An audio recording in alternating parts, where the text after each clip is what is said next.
नमस्कार दोस्तों, study with Swapnil में आप सभी का स्वागत है। आशा करता हूँ आप सभी लोग खुशहाल और स्वस्थ होंगे। ह्यूमन फिजियोलॉजी के टॉपिक में आज हम लोग जो नेक्स्ट टॉपिक है which is called circulatory system, इसके बारे में आज अध्ययन किया जाएगा। सर्कुलेटरी सिस्टम को हम लोग बेसिकली 2 पार्ट्स में डिवाइड करेंगे इस लेक्चर में। आज चलिए हम लोग पहले टॉपिक के बारे में पढ़ाई कर लें। सर्कुलेटरी सिस्टम को हिंदी में परिसंचरण तंत्र कहते हैं।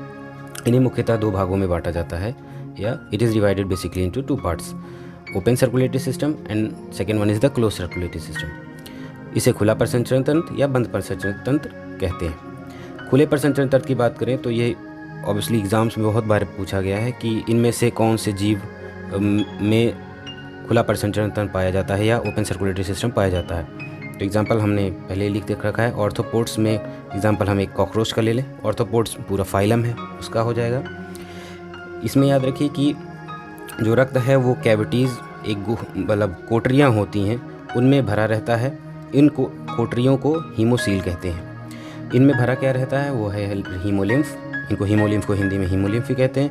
इनमें बेसिकली क्या होते हैं, अंग सभी डूबे रहते हैं, ऑर्गन डूबे रहते हैं और सिंपल डिफ्यूज़न के माध्यम से पदार्थों का आदान प्रदान होता रहता है।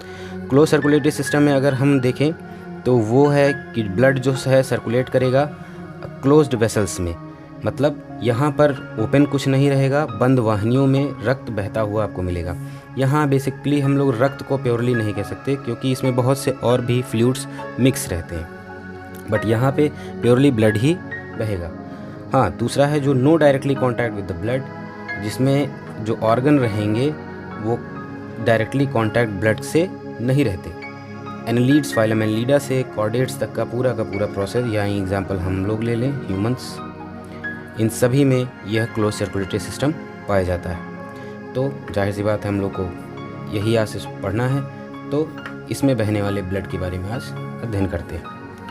ब्लड, इसे डेफिनेशन के हिसाब से कहते हैं it is fluid connected tissue. यह एक तरल संयोजी ऊतक है। फ्लूइड बेसिकली इसका लिक्विड इन नेचर है। कनेक्टिव की अगर हम बात करें तो यह एक सेल को दूसरे सेल से जोड़ने का काम करता है। एग्जाम्पल, डाइजेस्टिव सिस्टम से अगर हमारा डाइजेशन के थ्रू न्यूट्रिशन प्रोवाइड होता है तो वो किसी भी सेल को किस तरीके से पहुंचेगा वह यह ट्रांसपोर्ट करके उसको पहुंचाने का काम करता है। यानी ये प्रत्येक कोशिका को अपनी दूसरी कोशिकाओं से कनेक्ट करने का या जोड़ने का कार्य करता है। दूसरा, सर्कुलेट कैसे होता है, पंप कैसे होता है या परिवहन इसका किसके द्वारा होता है, वो है हृदय के पंप करने द्वारा या हृदय के एक्शन द्वारा यह पूरे शरीर में फैलता है। अब ब्लड, रुधिर के उसके पार्ट्स के बारे में अध्ययन कर लें तो बेसिकली इन्हें 2 पार्ट्स में या 2 भागों में विभाजित करते हैं, जिनमें एक जो तरल भाग है वो है प्लाज्मा।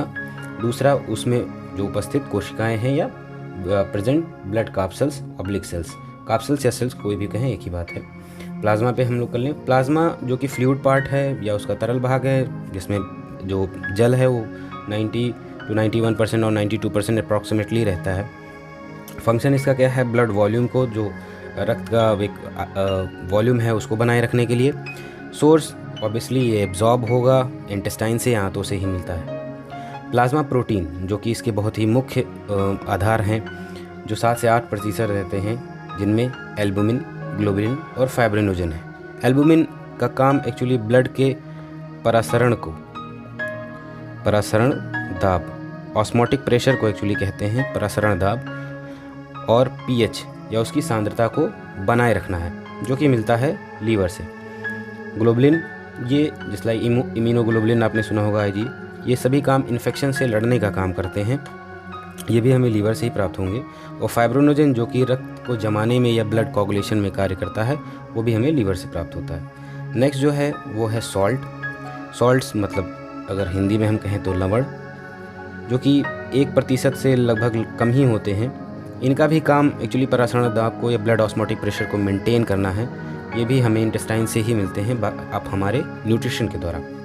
गैसेस, कार्बन डाइऑक्साइड और ऑक्सीजन, जो कि बहुत ही मुख्य है, अभी पिछले क्लासेस में हम लोगों ने पढ़ाई कि यह कोशिकीय श्वसन या सेलुलर रेस्पिरेशन से प्रोवाइड होता है। ऑक्सीजन जो कि लंग से प्रोवाइड होता है for the breakdown of the glucose, और ग्लूकोज के ब्रेकडाउन होने के बाद जो कार्बन डाइऑक्साइड निकलती है एज अ वेस्ट प्रोडक्ट, वो रक्त के द्वारा ही बाहर की ओर जाती है लंग्स को। तो लंग्स एंड टिश्यू से ये हमें प्राप्त होते हैं।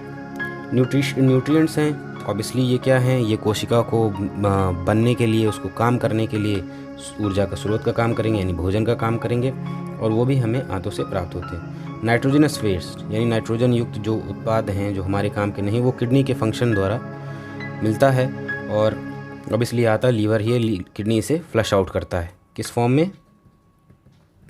यूरिन के फॉर्म में।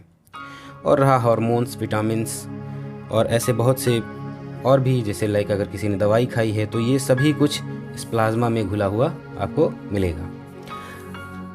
अब मुख्य टॉपिक की तरफ आते हुए ब्लड कैप्सूल्स को जान लें। तो ब्लड कैप्सूल्स या रक्त कणिकाएँ बेसिकली तीन टाइप में डिवाइड होती हैं, RBC, WBC and the platelets.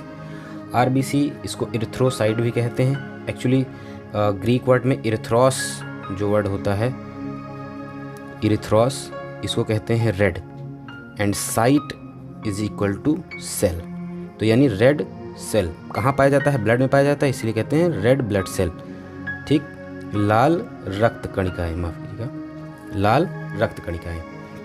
इसी तरीके से WBC को देखें तो ल्यूकोस जो है वो है white, and the cyte is equal to cell. Blood में रहेगा तो white blood cells. Platelet thrombos का एक्चुअली काम जमाने का काम होता है, थ्रोम्बोस, तो इसी को इसको कहते हैं थ्रोम्बोसाइट। यहाँ पे हम लोग अभी RBC के बारे में जानेंगे। तो RBC को बाइकॉनकेव डिस्क लाइक स्ट्रक्चर कहते हैं या उभयतल होता है। कुछ आपने पुराने टाइम में अगर हम लोगों ने पॉपिंस किसी ने खाया होगा, कुछ उस तरीके से दिखता है। ये बनते कहाँ हैं? बोन मैरो में, अस्थि मज्जा में इनका निर्माण होता है। मैच्योर हो जाने पर RBC मैच्योर हो जाने पर ये इन्यूक्लिएटेड हो जाती है, यानी केंद्रक इसमें गायब हो जाता है। केंद्रक गायब हो जाने की वजह से ही इनमें थोड़ा सा एक डिप्रेशन कॉज आता है, क्योंकि वहाँ पे केंद्रक नहीं रहता तो थोड़ा सा दब जाता है। हाँ, याद रखिएगा, मैच्योर भी हो तो लामा और कैमल में ये न्यूक्लियस उपस्थित रहता है। तो पूछा जा सकता है कि किन जीवों में परिपक्व या मैच्योर RBC में न्यूक्लियस होते हैं, तो वो लामा है, कैमल है। लामा ज़्यादातर आया है, याद रखिएगा। रेड क्यों है? रेड है हीमोग्लोबिन के प्रेजेंट में, इसके साइटोप्लाज्म में हीमोग्लोबिन रहता है, जिसके कारण यह लाल रंग का दिखाई देता है। जीवन काल कहें हम RBC का तो वो 120 दिन का है। काम क्या है? तो ये गैसों के वाहन का काम करता है, या it transport gases from the tissue to the lungs and from lungs to the tissue, carbon dioxide and oxygen का। एक जो काफ़ी महत्वपूर्ण टर्म पूछा जाता है कि रक्त कणिकाओं के निर्माण में या फॉर्मेशन ऑफ ब्लड सेल्स और कैप्सूल्स इज कॉल्ड, याद रखिएगा, हीमोपोइसिस। इसको कहते ही हैं फॉर्मेशन ऑफ ब्लड सेल्स, यानी रक्त कोशिकाओं के निर्माण की प्रक्रिया को हम लोग हीमोपोइसिस कहते हैं। हीमोपोइसिस इसकी इंग्लिश और हिंदी दोनों है। तो हम लोगों ने जाना RBC के बारे में। चलिए आगे की बात करते हैं। WBC वाइट ब्लड सेल्स, जो हमने अभी ल्यूकोसाइट भी जाना, इनकी life span maximally 10 to 13 days होती है, बिकॉज बड़े ही एक्टिव हैं, इसी वजह से इनकी लाइफ थोड़ी कम होती है। याद रखिएगा, WBC में 120 दिन कहा गया है मैक्सिमम। वो यही वजह है क्योंकि उसमें न्यूक्लियस एब्सेंट होने की वजह से ही उसका कार्य बढ़ जाता है, जीवन काल बढ़ जाता है। फिर से है, WBC को हम लोग डिवाइड करते हैं ग्रेनुलोसाइट एंड ए ग्रेनुलोसाइट में। हिंदी में इसको कणिका युक्त कोशिकाएं और इसे कणिका विहीन कोशिकाएं कहते हैं। ग्रेनुलोसाइट फर्दर डिवाइड होता है इसिनोफिल्स, बेसोफिल्स एंड न्यूट्रोफिल्स। ये तीनों नाम एक्चुअली रंजक या स्टेन के प्रॉपर्टी पर बने हुए हैं। इसिनोफिल जो कि एसिडिक डाई द्वारा, जिस लाइक अगर इयोसिन डाई है उसके द्वारा डाई करने पर यह उसको कलर को पकड़ लेता है या रिटेन कर लेता है, तो ये कहलाता है इसिनोफिल्स, जो कि 2 से 4% रहता है पूरे ग्रेनुलोसाइट का। ठीक, याद रखिएगा, इसके न्यूक्लियस में ये 2 लोब्ड न्यूक्लियस होता है, थोड़ा सा ये दबा रहेगा, 2 लोब्ड न्यूक्लियस होता है, ये पूछा जाता है। और दूसरा है बेसोफिल्स का। बेसोफिल्स में जानिए कि ये बेसिक, यानी ये कहा जाए कि ये क्षारीय डाई या बेसिक डाई द्वारा स्टेन होते हैं, जो कि 1% से थोड़े कम ही होते हैं। इनका बहुत ही ज़्यादा इंपॉर्टेंट है, जिनको कहते हैं kidney shaped nucleus. Kidney shaped nucleus basophil में प्रेजेंट रहती है। थर्ड है हमारा न्यूट्रोफिल।